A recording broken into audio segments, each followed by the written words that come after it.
sini kathangkai to na hambairo teba hambairo sini sukhani khorang entertainment channel no ani bumung ungkha Kajoli Tripura ani para ungkha sabrum uto tuisama ang tabol sapnai ani langma tong sap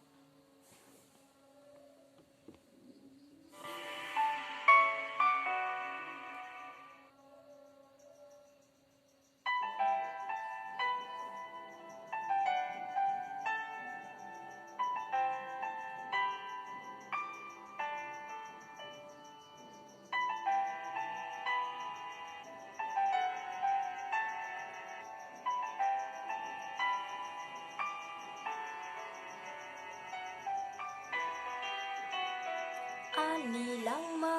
tong sha no no suri tong nai o su praise suno no ani langma tong sha no no lo ma tong nai o su praise suno no ani langma tong sha no no suri tong nai o su praise suno no ani langma tong sha no no lo man tong nai o su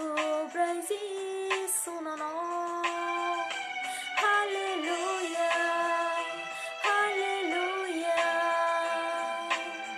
ni ni mong ku chu ong kha hallelujah hallelujah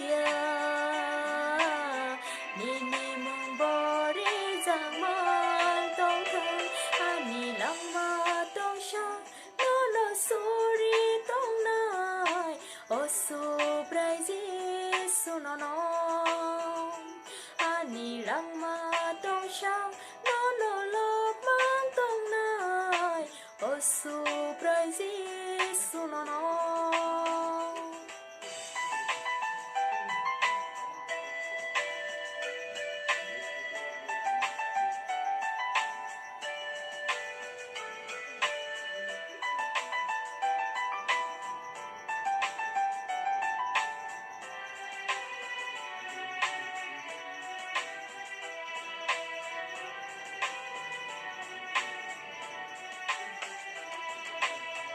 ani sak langma non ya faro kai to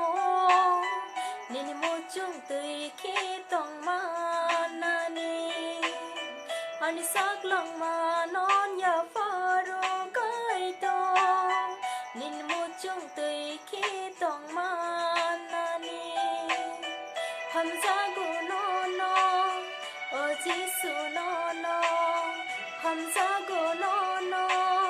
o jisu no no ani langma tong sha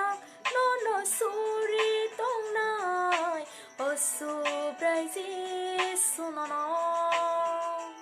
ani langma tong sha no no lo mang tong nai o su praise suno no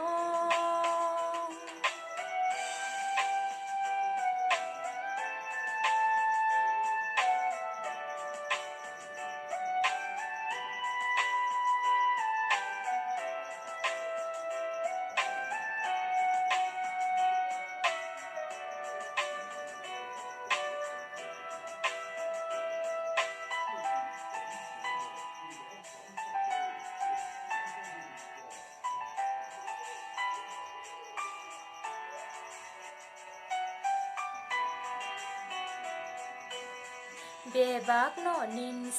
nam jak mang se aborok nung nama mang se bebak no nin nam jak mang se aborok nung nama mang se hamza gu no no o jisu no no hamza gu no no o jisu no no ani langma tong sha no no suri tong nai o su praise suno no ani langma tong sha no no lo man tong nai o Osu Brazil sunono Ani langma dong shang no no suri dong nai Osu Brazil sunono Ani langma dong shang no no lo mang dong nai Osu Brazil sunono Hallelujah Nini mong cu chúc ông thơ Hallelujah Hallelujah Nini mong bò rê giang mang tông thơ Ani lăng ma tông sang nó nó suri tông nai Osu Brazil sunono Ani lăng ma tông sang nó nó lo mang tông nai Osu Brazil sunono Osu Brazil sunono